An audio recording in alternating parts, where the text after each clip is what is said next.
ನಮಸ್ಕಾರ.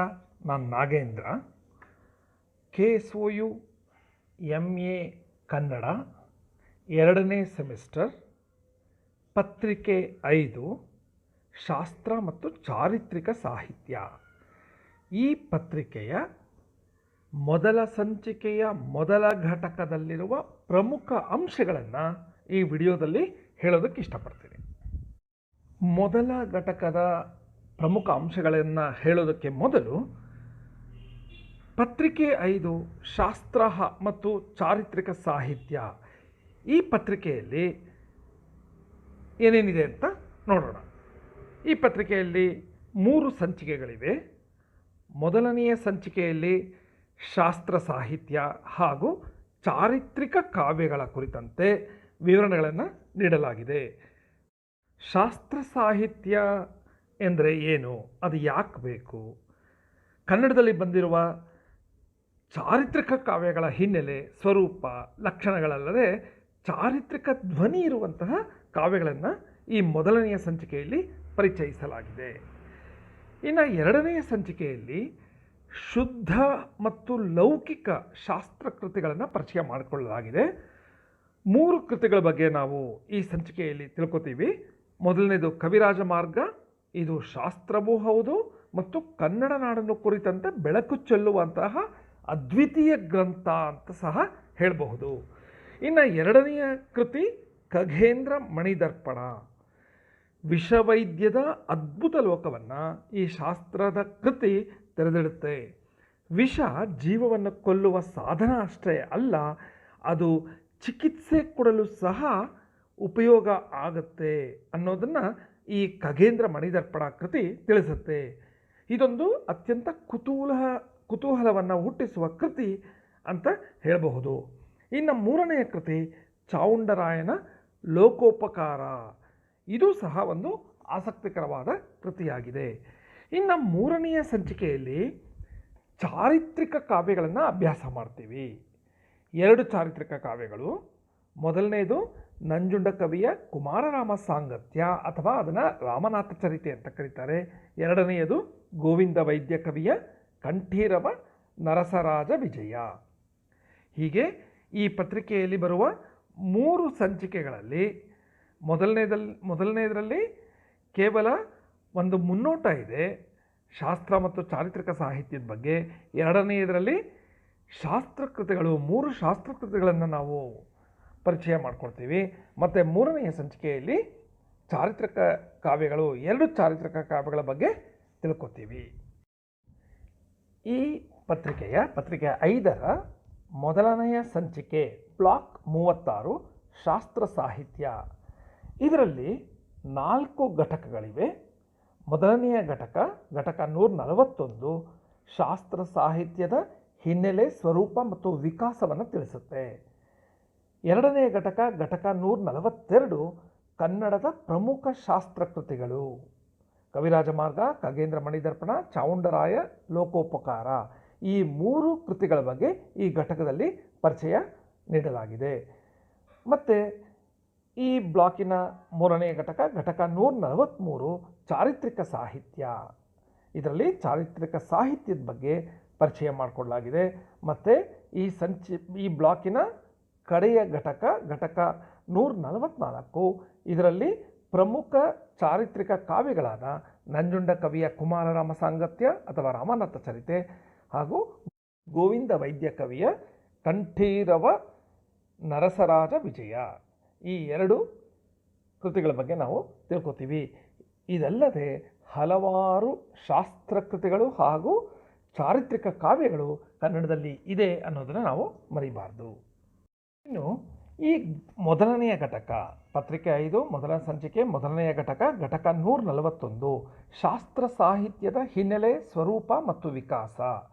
ಈ ಘಟಕದಲ್ಲಿ ಯಾವ ವಿಷಯಗಳ ಬಗ್ಗೆ ನಾವು ತಿಳ್ಕೊತೀವಿ, ಪ್ರಮುಖ ಅಂಶಗಳು ಯಾವ್ಯಾವುದು ಅಂತ ಹೇಳೋದಾದರೆ, ಶಾಸ್ತ್ರ ಸಾಹಿತ್ಯ ಎಂದರೇನು, ಶಾಸ್ತ್ರ ಸಾಹಿತ್ಯದ ಹಿನ್ನೆಲೆ ಏನು, ಶಾಸ್ತ್ರ ಸಾಹಿತ್ಯ ಹೇಗೆ ಉಗಮವಾಯಿತು, ಅದು ಹೇಗೆ ವಿಕಾಸಗೊಳ್ತು ಕನ್ನಡದ ಭಾಷೆಯಲ್ಲಿ, ಹಾಗೂ ಶಾಸ್ತ್ರ ಸಾಹಿತ್ಯ ಸ್ವರೂಪ ಹೇಗಿರುತ್ತೆ, ಹಾಗೂ ಕೊನೆಯಲ್ಲಿ ಕನ್ನಡದಲ್ಲಿ ರಚಿತವಾಗಿರುವ ಹಲವಾರು ಶಾಸ್ತ್ರ ಸಾಹಿತ್ಯಗಳ ಪಟ್ಟಿಯನ್ನು ನೋಡೋಣ.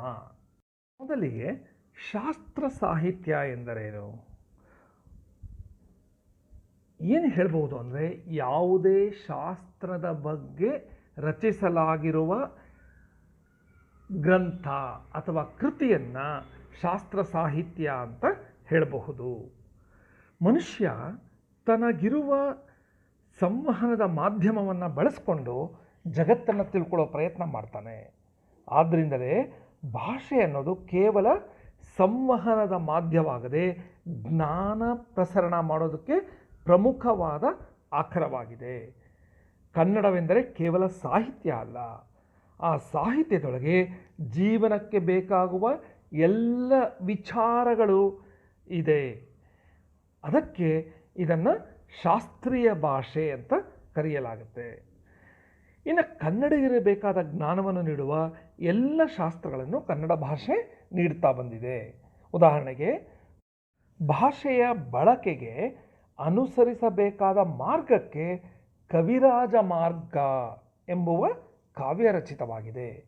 ಆಧುನಿಕ ಕಾಲದ ಗದ್ಯದಲ್ಲಿ ಕನ್ನಡದಲ್ಲಿ ಅಂತರ್ಜಾಲ ಬಳಕೆ ಅಥವಾ ಕನ್ನಡದಲ್ಲಿ ಗಣಕಯಂತ್ರದ ಕೀಲಿಮಣೆಯನ್ನು ಹೇಗೆ ಬಳಸಬೇಕು ಅನ್ನೋದ್ರ ಬಗ್ಗೆ ಸಹ ಹಲವಾರು ಕೃತಿಗಳು ಲಭ್ಯ ಆಗಿದೆ.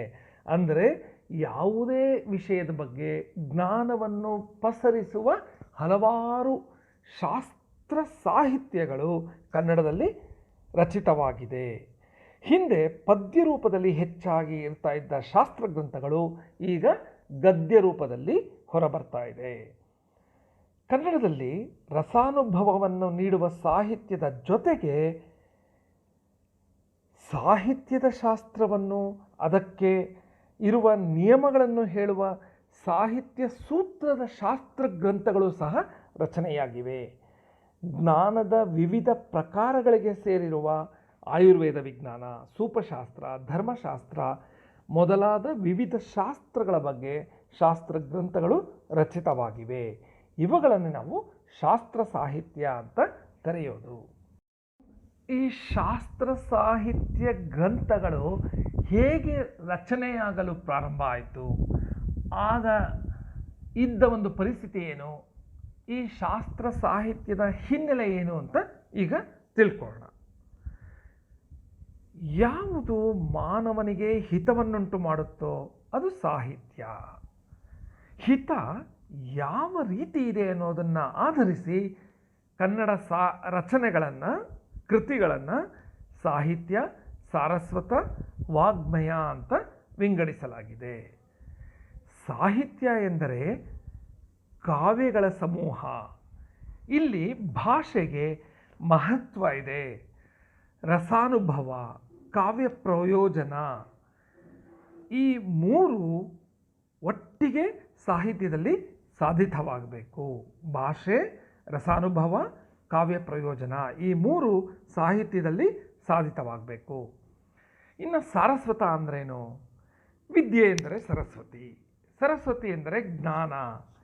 ಜ್ಞಾನಕ್ಕೆ ಯಾವುದು ಸಂಬಂಧಪಟ್ಟಿದೆಯೋ ಅಂತಹ ಜ್ಞಾನದ ಎಲ್ಲ ಶಾಖೆಗಳನ್ನು ಸಾರಸ್ವತ ಅಂತ ಕರೆಯಲಾಗುತ್ತೆ. ಮತ್ತೊಂದು ವಾಗ್ಮಯ, ವಾಕ್ ಪ್ಲಸ್ ಮಯ, ವಾಗ್ಮಯ. ವಾಕ್ ರೂಪದಲ್ಲಿರುವ ಸಾಹಿತ್ಯ ವಾಗ್ಮಯ ಆಗುತ್ತೆ. ಸಾವಿರಾರು ವರ್ಷಗಳಿಂದ ಬಾಯಿಯಿಂದ ಬಾಯಿಗೆ ಹರಿದು ಬಂದಿರುವ ವಿದ್ಯೆಯನ್ನು, ವೇದರಾಶಿಯನ್ನು ವಾಗ್ಮಯ ಅಂತ ಹೇಳಲಾಗುತ್ತೆ. ಯಾವುದೇ ವಿಷಯವನ್ನು ನೇರವಾಗಿ ಯಾವುದೇ ಸೌಂದರ್ಯವನ್ನು ಲೇಪ ಮಾಡದೆ ಹೇಳಿದ್ರೆ ಅದು ಆಕರ್ಷಕವಾಗೂ ಇರೋದಿಲ್ಲ. ವಿಷಯವನ್ನು ಪೂರ್ಣವಾಗಿ ನಾವು ಓದುಗನಿಗೆ ತಲುಪಿಸೋದಕ್ಕೆ ಸಹ ಸಾಧ್ಯ ಆಗಲ್ಲ. ಅದೇ ಕಲಾತ್ಮಕವಾಗಿ ಹೇಳಿದ್ರೆ ವಿಷಯವನ್ನು ನಾವು ಸಂಪೂರ್ಣವಾಗಿ ಓದುಗನಿಗೆ ತಲುಪಿಸಬಹುದು. ಕಲಾತ್ಮಕತೆ ಇಲ್ಲದಿರ ಇದ್ದರೆ ಶಾಸ್ತ್ರವನ್ನು ಸ್ವೀಕರಿಸುವ ಜನರಿಗೆ ಬೇಸರ ಉಂಟಾಗುತ್ತೆ, ಆಸಕ್ತಿ ಹೊಟ್ಟೋಗುತ್ತೆ ಓದೋದಕ್ಕೆ. ಹೀಗಾಗಿ ಶಾಸ್ತ್ರಕಾರನು, ಶಾಸ್ತ್ರ ಸಾಹಿತ್ಯ ರಚಿಸುವವನು ಸೃಜನ ಶಕ್ತಿ ಉಳ್ಳವನಾಗಿರಬೇಕು ಅನ್ನೋದು ಸಹ ಒಂದು ಅಂಶ. ಆದರೆ ಶಾಸ್ತ್ರ ಕಾವ್ಯವನ್ನು ಅಥವಾ ಶಾಸ್ತ್ರ ಸಾಹಿತ್ಯವನ್ನು ಸಾಹಿತ್ಯ ಕಾವ್ಯ ಅಥವಾ ಒಂದು ಕಾವ್ಯದಂತೆ ನಿರ್ಮಿಸುವ ಅನಿವಾರ್ಯತೆ ಶಾಸ್ತ್ರಕಾರನಿಗೆ ಇರೋದಿಲ್ಲ. ಒಂದು ಕೃತಿಯಲ್ಲಿ ಯಾವ ಶಾಸ್ತ್ರದ ಬಗ್ಗೆ ಹೇಳಬೇಕು ಅಂತ ಲೇಖಕ ಹೊರಟಿರ್ತಾನೆ, ಆ ಶಾಸ್ತ್ರದ ಅಭ್ಯಾಸಕ್ಕೆ ಬೇಕಾದ ನಿಯಮಗಳು, ಅದಕ್ಕಿರುವ ಸೂತ್ರಗಳು, ನಿರ್ದಿಷ್ಟವಾದ ವ್ಯಾಖ್ಯೆ ಮತ್ತು ಸಿದ್ಧಾಂತಗಳು, ಗೊಂದಲವಿಲ್ಲದ ನೇರ ಹಾಗೂ ಸ್ಪಷ್ಟವಾದ ವಿವರಣೆ ಹಾಗೂ ಸಂಗ್ರಹವಾಗಿ ಹೇಳುವ ಒಂದು ಕಾರ್ಯಕ್ಷಮತೆ, ಇವುಗಳೆಲ್ಲ ಇದ್ದರೆ ಅದ್ಭುತವಾದ ಶಾಸ್ತ್ರಕಾವ್ಯವನ್ನು ಸೃಷ್ಟಿಸಲು ಸಾಧ್ಯವಾಗುತ್ತೆ. ಈ ರೀತಿಯಲ್ಲೇ ಹಲವಾರು ಶಾಸ್ತ್ರಕೃತಿಗಳು, ಶಾಸ್ತ್ರ ಸಾಹಿತ್ಯ, ಶಾಸ್ತ್ರ ಗ್ರಂಥ ರಚನೆ ಆಗಿದೆ ಕನ್ನಡದಲ್ಲಿ.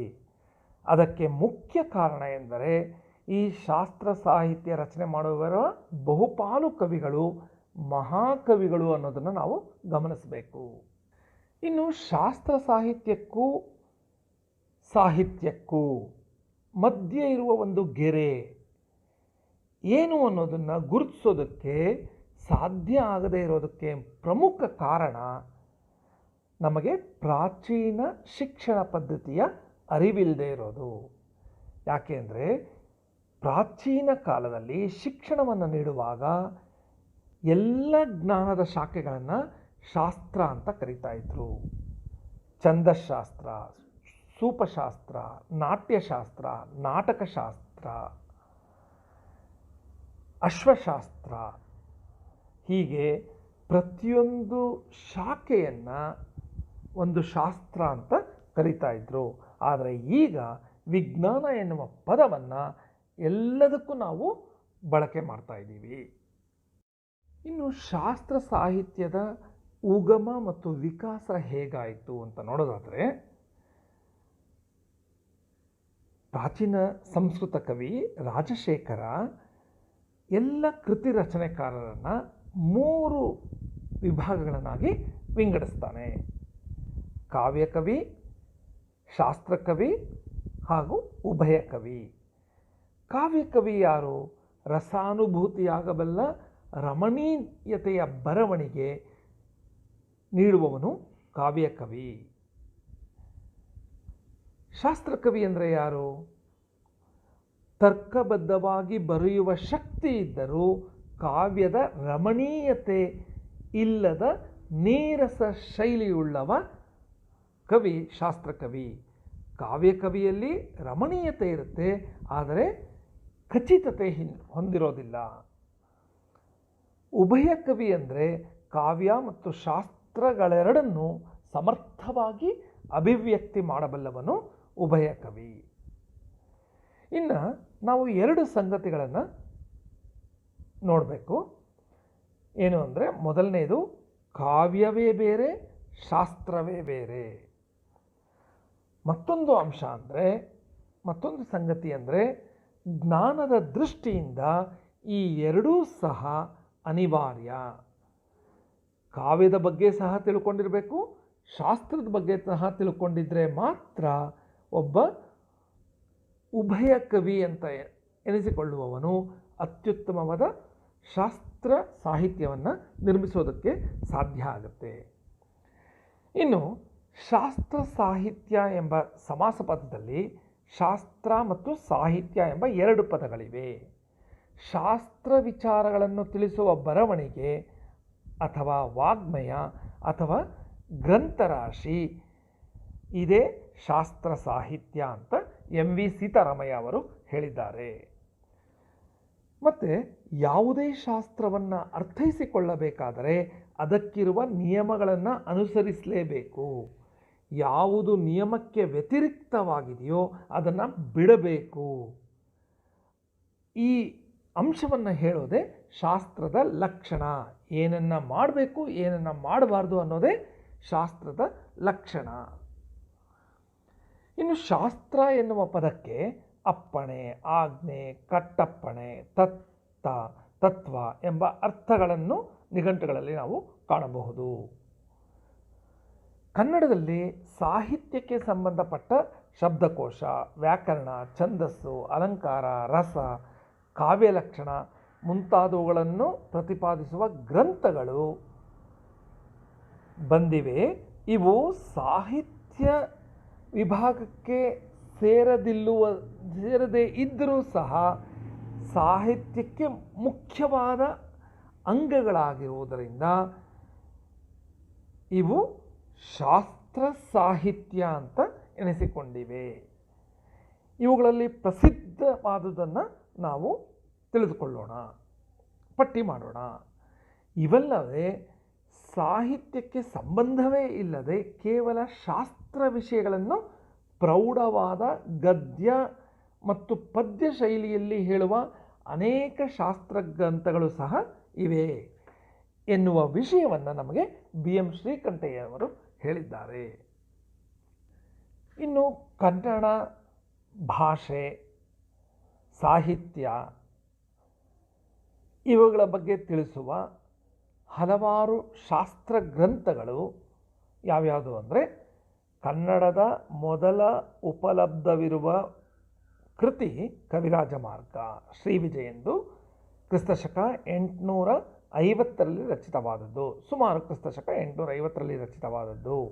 ನಂತರ ಎರಡನೆಯ ನಾಗವರ್ಮನ ಕಾವ್ಯಾವಲೋಕನ 1042ರಲ್ಲಿ ರಚಿತವಾದದ್ದು.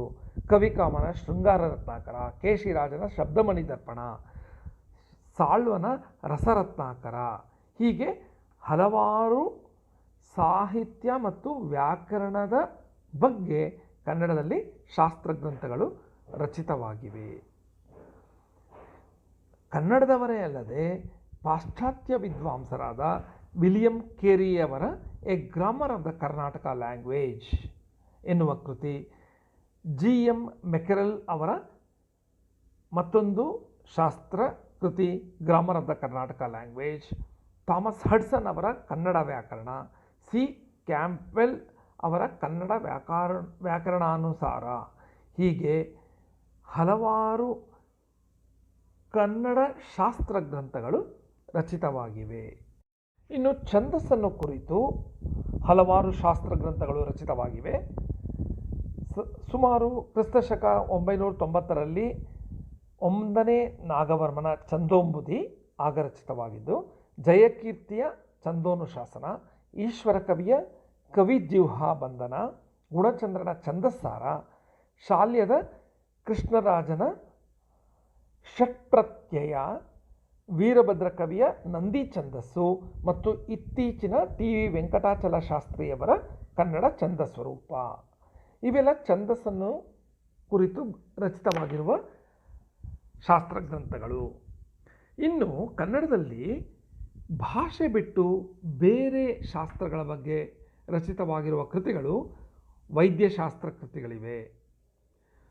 ಅದರಲ್ಲಿ 1175ರಲ್ಲಿ ಜಗದ್ದಳ ಸೋಮನಾಥ ಬರೆದಿರುವ ವೈದ್ಯಶಾಸ್ತ್ರಗಳ ಸರಣಿ ಕೃತಿಗಳೇ ಬಂದಿದೆ.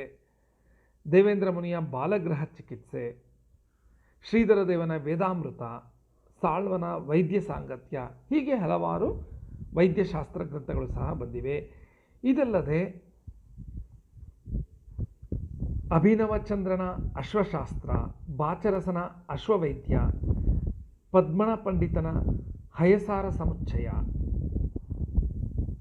ಗಜಾಷ್ಟಕ ಸಹ ಇದೆ, ಶ್ರೀಧರಾಚಾರ್ಯನ ಜಾತಕ ತಿಲಕ, ಹೀಗೆ ಕನ್ನಡದಲ್ಲಿ ವಿವಿಧ ಶಾಸ್ತ್ರಗಳ ಬಗ್ಗೆ ಹಲವಾರು ಶಾಸ್ತ್ರ ಸಾಹಿತ್ಯಗಳು ರಚಿತವಾಗಿವೆ. ಇನ್ನು ಶಾಸ್ತ್ರ ಸಾಹಿತ್ಯದ ಸ್ವರೂಪ ಹೇಗಿರುತ್ತೆ ಅಂತ ನೋಡೋಣ. ಕನ್ನಡದ ಶಾಸ್ತ್ರಗ್ರಂಥಗಳೆಲ್ಲವೂ ಪದ್ಯ ರೂಪದಲ್ಲಿಯೂ ಇದೆ, ಇತ್ತೀಚೆಗೆ ಗದ್ಯ ರೂಪದಲ್ಲಿ ಬರ್ತಾ ಇದೆ ಅಂತ ಹೇಳಬಹುದು. ಆದರೆ ಪದ್ಯ ರೂಪದ ಶಾಸ್ತ್ರಗ್ರಂಥಗಳು ಹಲವಾರು ಮತ್ತು ಪ್ರಾಚೀನ ಕಾಲದ ಗ್ರಂಥಗಳು ಪದ್ಯ ರೂಪದಲ್ಲಿದೆ ಅನ್ನೋದು ನೆನ್ಪಿಟ್ಕೋಬೇಕು. ಕಲಿಯುವವರಿಗೆ ಅರ್ಥವಾಗುವ ರೀತಿಯಲ್ಲಿ, ಸಂದೇಹಗಳು ಬಾರದ ರೀತಿಯಲ್ಲಿ, ಸುತ್ತು ಬಳಸಿಲ್ಲದೆ ನೇರವಾಗಿ ಪದ್ಯಗಳಲ್ಲಿ ಅಡಕಗೊಳಿಸಿ ಹೇಳುವ ಕ್ರಮವನ್ನು ಅಂದಿನ ಶಾಸ್ತ್ರಕಾರರು ಬಳಸ್ತಾ ಇದ್ದರು. ಶ್ರೀಧರಾಚಾರ್ಯ 1049 ಸುಮಾರಿನ ಕವಿ ತನ್ನ ಜಾತಕ ತಿಲಕದಲ್ಲಿ ಗಣಿತ ಧರ್ಮವನ್ನು ಅಂದರೆ ಲೆಕ್ಕಾಚಾರದ ಮಾದರಿಗಳನ್ನು ಹೇಳಿದ್ದಾನೆ. ಜ್ಯೋತಿಷ್ಯದ ಸಂಪೂರ್ಣ ಸ್ವರೂಪವನ್ನು ಈ ಕಾವ್ಯದಲ್ಲಿ ತಿಳಿಸಿದ್ದಾನೆ. ಇದೇ ಶ್ರೀಧರಾಚಾರ್ಯ ಕವಿ ಚಂದ್ರಪ್ರಭ ಚರಿತ್ರದಲ್ಲಿ ವಿದ್ವಾಂಸರು ಹೇಗೆ ಕಾವ್ಯ ಧರ್ಮವನ್ನು ತಿಳಿಬೇಕು ಅನ್ನೋದನ್ನು ಸಹ ತಿಳಿಸಿದ್ದಾನೆ. ಇನ್ನು ಪದ್ಯದ ಸಾಲುಗಳನ್ನು ಭರ್ತಿ ಮಾಡುವ ಉದ್ದೇಶದಿಂದ ಪದಗಳನ್ನು ತುಂಬಿಸದೆ ಆಲೋಚನೆ ಮಾಡಿ ವೃತ ಅಕ್ಷರಗಳನ್ನು ಪ್ರಾಸಕ್ಕಾಗಿಯೆಂದೇ ತಂದು ಇಡದೆ ಶಾಸ್ತ್ರದ ಅರ್ಥವನ್ನು ಎಲ್ಲಿಯೂ ಬಿಡದೆ ಪ್ರತಿಜ್ಞೆ ಮಾಡುವಂತೆ ಓದಿ ನೋಡಿ ಅಂತ ಹೇಳುವಂತಿದೆ ಈ ಶ್ರೀಧರಾಚಾರ್ಯ ಹಾಗೂ ಇತರರ ಶಾಸ್ತ್ರಕೃತಿಗಳು. ಒಟ್ಟಾರೆ ಶಾಸ್ತ್ರ ಸಾಹಿತ್ಯದ ಸ್ವರೂಪ ಹೇಗಿರುತ್ತೆ ಅಂದರೆ, ಶಾಸ್ತ್ರ ಸಾಹಿತ್ಯ ಕಾವ್ಯದ ಸ್ವರೂಪದಲ್ಲೇ ಇದ್ದರೂ ಕಾವ್ಯ ಧರ್ಮವನ್ನು ಹೊಂದಿರೋದಿಲ್ಲ. ಏಕೆಂದರೆ ಕಥೆಯ ಸೂತ್ರ ಇಲ್ಲಿರೋದಿಲ್ಲ. ಕಾವ್ಯ ಧರ್ಮದ ಛಂದಸ್ಸಿನ ನಿಯಮಗಳನ್ನು ಪಾಲಿಸಿದರೂ ಕೂಡ ಶಾಸ್ತ್ರಕಾವ್ಯ ಧರ್ಮ ಅನ್ನೋದೇ ಮೇಲುಗೈ ಸಾಧಿಸುತ್ತೆ. ರಂಜನೆಗೆ, ವರ್ಣನೆಗೆ, ರಸಗಳಿಗೆ ಶಾಸ್ತ್ರ ಸಾಹಿತ್ಯದಲ್ಲಿ ಅವಕಾಶ ಇರೋದಿಲ್ಲ. ವ್ಯರ್ಥವಾದ ಯಾವ ವಾಕ್ಯವನ್ನೂ ರಚಿಸದೆ ನೇರವಾಗಿ ಶಾಸ್ತ್ರದ ವಿವರಗಳನ್ನು ನೀಡುತ್ತೆ ಶಾಸ್ತ್ರ ಸಾಹಿತ್ಯ. ಮೇಲ್ನೋಟಕ್ಕೆ ಶುಷ್ಕ ಅನಿಸಿದರೂ ಜ್ಞಾನದ ದೃಷ್ಟಿಯಿಂದ ನೋಡಿದಾಗ ಶಾಸ್ತ್ರ ಕಾವ್ಯಗಳನ್ನು ಆಸ್ವಾದಿಸಲು ಸಾಧ್ಯವಾಗುತ್ತೆ. ಮತ್ತು ಕನ್ನಡದ ಕವಿಗಳು ಕಾವ್ಯವನ್ನು ರಚನೆ ಮಾಡಿದರೂ ಶಾಸ್ತ್ರ ಕಾವ್ಯವೊಂದನ್ನು ಬರೀಲೇಬೇಕು ಎನ್ನುವ ಹಂಬಲವನ್ನು ಇರಿಸಿಕೊಂಡಿದ್ದರು. ಲೌಕಿಕ ಇಲ್ಲವೇ ಧಾರ್ಮಿಕ ಶಾಸ್ತ್ರ ಗ್ರಂಥಗಳ ರಚನೆಯನ್ನು ಕನ್ನಡದ ಕವಿಗಳು ಮಾಡಿದ್ದಾರೆ. ಕೆಲವು ಪ್ರಾಚೀನ ಹಾಗೂ ಹಿಂದಿನ ಹಲವು ಕನ್ನಡ ಭಾಷೆಗೆ ಸಂಬಂಧಿಸಿದ ಶಾಸ್ತ್ರ ಗ್ರಂಥಗಳ ಪಟ್ಟಿಯನ್ನು ಮುಂದೆ ನೋಡೋಣ. ಇನ್ನು ಕನ್ನಡ ಶಾಸ್ತ್ರ ಸಾಹಿತ್ಯದ ಕೃತಿಗಳು, ಪ್ರಮುಖ ಕೃತಿಗಳು ಯಾವ್ಯಾವುದು ಅಂದರೆ, ಅದರಲ್ಲಿ ಅಲಂಕಾರ ಶಾಸ್ತ್ರ ಕೃತಿಗಳ ಪಟ್ಟಿ ಈಗ ನೋಡೋಣ. ಅಲಂಕಾರ ಶಾಸ್ತ್ರದ ಬಗ್ಗೆ ರಚಿತವಾಗಿರುವುದು ಮೊದಲ ಕೃತಿ ಕವಿರಾಜ ಮಾರ್ಗ, ಶ್ರೀ ವಿಜಯ ರಚಿಸಿದ್ದು ಸುಮಾರು 850-60ರಲ್ಲಿ. ಇದು ಪ್ರಥಮ ಅಲಂಕಾರ ಗ್ರಂಥ. ಆದರೆ ನಂತರ ಜಯಕೀರ್ತಿಯ ಛಂದೋನುಶಾಸನದಲ್ಲಿ ಪ್ರಭುಸೇನನ ಅಲಂಕಾರ ಎಂಬ ಶಾಸ್ತ್ರಕೃತಿ ಬಗ್ಗೆ ಹೇಳಲಾಗಿದೆ. ಅದು ಸುಮಾರು 800ರ ಸಮಯದಲ್ಲಿ ರಚಿತವಾಗಿದೆ ಅಂತ ಹೇಳಲಾಗಿದೆ. ಆದರೆ ಅದರ ಬಗ್ಗೆ ಯಾವುದೇ ಮಾಹಿತಿ ಇಲ್ಲ, ಆ ಕೃತಿ ಲಭ್ಯ ಇಲ್ಲ. ಲಭ್ಯ ಇರುವ ಪ್ರಥಮ ಕೃತಿ ಶಾಸ್ತ್ರ ಸಾಹಿತ್ಯದ ಕೃತಿ ಕವಿರಾಜ ಮಾರ್ಗ ಅಂತ ಹೇಳಬಹುದು. ನಂತರ ಎರಡನೇ ನಾಗವರ್ಮನ ಕಾವ್ಯಾವಲೋಕನ, ಉದಯಾದಿತ್ಯನ ಉದಯಾದಿತ್ಯಾಲಂಕಾರ, ಕವಿಕಾಮನ ಶೃಂಗಾರ ರತ್ನಾಕರ, ರುದ್ರಭಟ್ಟನ ರಸಕಲಿಕೆ, ಮಾಧವನ ಮಾಧವಾಲಂಕಾರ, ಸಾಳ್ವನ ರಸರತ್ನಾಕರ, ಸಾಳ್ವನ ಶಾರದಾ ವಿಲಾಸ, ತಿಮ್ಮನ ನವರಸಾಲಂಕಾರ, ತಿರುಮಲಾರ್ಯನ ಅಪ್ರತಿಮ ವೀರಚರಿತೆ, ಶಾಲ್ಯದ ಕೃಷ್ಣರಾಜನ ಅಪ್ರಸ್ತುತ ಪ್ರಶಂಸಾ ಶತಕ, ಜಾಯೇಂದ್ರನ ಕುವಲಯಾನಂದ, ಮತ್ತೊಂದು ಜಾಯೇಂದ್ರನ ಕೃತಿ ರಸಮಂಜರಿ, ಅಳಿಯ ಲಿಂಗರಾಜನ ನರಪತಿ ವಿಜಯ, ಚಾವಲಿ ರಾಮಸ್ವಾಮಿ ಶಾಸ್ತ್ರಿಯವರ ಕರ್ನಾಟಕ ಚಂದ್ರಾಲೋಕ, ಅಕ್ಕಲೆ ನರಸಿಂಹರ ಕರ್ನಾಟಕ ಚಂದ್ರಾಲೋಕ, SN ನರಸಿಂಹಯ್ಯನ ಲಕ್ಷ್ಮೀ ನರಸಿಂಹ ಸ್ತೋತ್ರ, ಕೌಜಲಗಿ ಶೇಷಾಚಾರ್ಯರ ಅಲಂಕಾರ ಶಾಸ್ತ್ರ, BK ಶಿವರಾಮಯ್ಯರ ಮತ್ತೊಂದು ಅಲಂಕಾರ ಶಾಸ್ತ್ರ ಅನುವಾದ ಕೃತಿ, ಕೃಷ್ಣಮೂರ್ತಿಯವರ ಆನಂದವರ್ಧನನ ಕಾವ್ಯಮೀಮಾಂಸೆ, ಕಾನಕಾನಹಳ್ಳಿ ವರದಾಚಾರ್ಯರ ಮತ್ತು AR ಕೃಷ್ಣ ಶಾಸ್ತ್ರಿಗಳ ಕನ್ನಡ ಕೈಪಿಡಿ ಅಲಂಕಾರ ಶಾಸ್ತ್ರ ಭಾಗ, DV ಗುಂಡಪ್ಪನವರ ಜೀವನ ಸೌಂದರ್ಯ ಮತ್ತು ಸಾಹಿತ್ಯ, ರಂಶ್ರೀ ಮುಗಳಿಯವರ ಪ್ರಾಚೀನ ಕನ್ನಡ ಸಾಹಿತ್ಯ ರೂಪಗಳು, ತೀನಂ ಶ್ರೀಕಂಠೆಯವರ ಭಾರತೀಯ ಕಾವ್ಯಮೀಮಾಂಸೆ, ಎಂ ವಿ ಸೀತಾರಾಮಯ್ಯ ಅವರ ಭಾರತೀಯ ಕಾವ್ಯಮೀಮಾಂಸೆಗೆ ಕನ್ನಡ ಕವಿಗಳ ಕೊಡುಗೆ, ಮಾಸ್ತಿ ವೆಂಕಟೇಶ ಅಯ್ಯಂಗಾರ್ ಅವರ ಸಾಹಿತ್ಯ, ಕೆ ಕೃಷ್ಣಮೂರ್ತಿಯವರ ಸಂಸ್ಕೃತ ಅಲಂಕಾರ ಶಾಸ್ತ್ರ ಗ್ರಂಥಗಳ ಕನ್ನಡ ಅನುವಾದ, ಇವೆಲ್ಲ ಅಲಂಕಾರ ಶಾಸ್ತ್ರ ಸಾಹಿತ್ಯ ಕೃತಿಗಳು ಅಂತ ಹೇಳಬಹುದು. ಛಂದಸ್ಸು ಶಾಸ್ತ್ರದ ಬಗ್ಗೆ ರಚಿತವಾಗಿರುವ ಶಾಸ್ತ್ರಕೃತಿಗಳು ಯಾವ್ಯಾವುದು ಅಂದರೆ 9ನೇ ಶತಮಾನದ ಗುಣಕಾಂಕೀಯನ ಗುಣಕಾಂಕೀಯ, 990ರಲ್ಲಿ ರಚಿತವಾದ ಮೊದಲನೆಯ ನಾಗವರ್ಮನ ಛಂದೋಂಬುದಿ, ಮತ್ತೊಬ್ಬ ನಾಗವರ್ಮನ ಛಂದೋವಿಚಿತಿ, 11ನೇ ಶತಮಾನದ ಜಯಕೀರ್ತಿಯ ಛಂದೋನುಶಾಸನ, ಸೋಮೇಶ್ವರನ ಮಾನಸೋಲ್ಲಾಸ ಅಥವಾ ಅದಕ್ಕೆ ಅಭಿಲಷಿತಾರ್ಥ ಚಿಂತಾಮಣಿ ಅಂತ ಸಹ ಹೇಳ್ತಾರೆ, ಈಶ್ವರ ಕವಿಯ ಕವಿ ಜಿಹ್ವಾ ಬಂಧನ, ಗುಣಚಂದ್ರನ ಛಂದಸ್ಸಾರ, ವೀರಭದ್ರನ ನಂದಿ ಛಂದಸ್ಸು ಅಥವಾ ನಂದಿ ಛಂದೋರ್ಣವ ಅಂತ ಕರೆಯಲಾಗುತ್ತೆ, ಚಾವಲಿ ರಾಮಸ್ವಾಮಿ ಶಾಸ್ತ್ರಿಯವರ ಕರ್ನಾಟಕ ಛಂದೋಲಂಕಾರ ಸಾಹಿತ್ಯ ಲಕ್ಷಣ, ಇತ್ತೀಚಿನ ವಿ ಸೀತಾರಾಮಯ್ಯವರ 1ನೇ ನಾಗವರ್ಮ ಎನ್ನುವ ಕೃತಿ. ಇದಲ್ಲದೆ ಜಾತೆಲೋನಾರ ಕನ್ನಡ ಛಂದಸ್ಸು ಲ್ಯಾಟಿನ್ ಭಾಷೆಯಲ್ಲಿ ಇದು ರಚಿತವಾಗಿದೆ. ಶಾಲ್ಯದ ರತ್ನಾಕರನ ಷಟ್ರತ್ಯಯ ಹಾಗೂ ವೃತ್ತ ರತ್ನಾಕರ ಟೀಕೆ ಸಹ ಛಂದಸ್ಸು ಶಾಸ್ತ್ರದ ಕೃತಿಗಳು ಅಂತ ಹೇಳಬಹುದು. ಅಂತಿಮವಾಗಿ ಈ ವಿಡಿಯೋದಲ್ಲಿ ಪತ್ರಿಕೆ 5 ಸಂಚಿಕೆ 1 ಮೊದಲನೆಯ ಸಂಚಿಕೆ ಮೊದಲನೆಯ ಘಟಕದ ಶಾಸ್ತ್ರ ಸಾಹಿತ್ಯದ ಹಿನ್ನೆಲೆ, ಸ್ವರೂಪ ಮತ್ತು ವಿಕಾಸ ಈ ಘಟಕದ ಸಾರಾಂಶವನ್ನು 5 ಅಂಶಗಳಲ್ಲಿ ಹೇಳಬಹುದು. ಮೊದಲನೆಯದು, ಕನ್ನಡ ಸಾಹಿತ್ಯ ರಾಶಿಯಲ್ಲಿ ಅಡಗಿರುವ ವಿವಿಧ ಜ್ಞಾನಗಳ ಪ್ರಕಾರಗಳಲ್ಲಿ ಅತ್ಯಂತ ಪ್ರಮುಖವಾಗಿರುವುದು ಶಾಸ್ತ್ರ. ಮತ್ತು 2ನೇ ಅಂಶ, ಸಾಹಿತ್ಯ ಭಾಷೆಯ ಲಕ್ಷಣಗಳನ್ನು ಹೇಳುವ ಲಾಕ್ಷಣಿಕ ಶಾಸ್ತ್ರಗಳು ಒಂದು ಕಡೆ ಇದ್ದರೆ, ಮನುಷ್ಯನ ಬದುಕಿನ ಅತ್ಯಗತ್ಯಗಳನ್ನು ಮನಗೊಂಡು ಅವುಗಳನ್ನು ಪರಿಗಣಿಸಿ ರಚಿತವಾಗಿರುವ ಶಾಸ್ತ್ರ ಗ್ರಂಥಗಳ ಅತಿದೊಡ್ಡ ಸಮೂಹವೇ ಕನ್ನಡ ಸಾಹಿತ್ಯದಲ್ಲಿದೆ. ಮತ್ತು 3ನೇ ಅಂಶ, ವೈದ್ಯಶಾಸ್ತ್ರದಿಂದ ಮೊದಲುಗೊಂಡು ಸೂಪಶಾಸ್ತ್ರದವರೆಗೆ ಕನ್ನಡದಲ್ಲಿ ಹಲವಾರು ಶಾಸ್ತ್ರ ಸಾಹಿತ್ಯ ಗ್ರಂಥಗಳಿವೆ. 4ನೇ ಅಂಶ, ಲೌಕಿಕ ಬದುಕಿಗೆ ಬೇಕಾದ ವಿಷಯಗಳ ಜೊತೆಯಲ್ಲಿಯೇ ಮನುಷ್ಯನ ಪಾರಮಾರ್ಥಿಕ ಅಗತ್ಯಗಳನ್ನು ಮನಗೊಂಡು ಧಾರ್ಮಿಕ ಶಾಸ್ತ್ರ ಗ್ರಂಥಗಳನ್ನು ಸಹ ಕನ್ನಡದಲ್ಲಿ ರಚಿಸಲಾಗಿದೆ. ಹಾಗೂ ಈ ಘಟಕದ ಸಾರಾಂಶದ ಕೊನೆಯ ಅಂಶ, ಕನ್ನಡದ ಶಾಸ್ತ್ರ ಗ್ರಂಥಗಳೆಲ್ಲವೂ ಬಹುಪಾಲು ಪದ್ಯದ ಮಾದರಿಯನ್ನು ಅನುಸರಿಸಿದೆ ಅಂತ ಹೇಳಬಹುದು. ಇಲ್ಲಿಗೆ ಪತ್ರಿಕೆ 5 ಮೊದಲನೆಯ ಸಂಚಿಕೆಯ ಮೊದಲನೆಯ ಘಟಕ ಶಾಸ್ತ್ರ ಸಾಹಿತ್ಯದ ಹಿನ್ನೆಲೆ, ಸ್ವರೂಪ ಮತ್ತು ವಿಕಾಸ ಈ ಘಟಕದ ಪ್ರಮುಖ ಅಂಶಗಳನ್ನು ಈ ವಿಡಿಯೋದಲ್ಲಿ ಹೇಳಲಾಗಿದೆ. ಈ ವಿಡಿಯೋದ ಬಗ್ಗೆ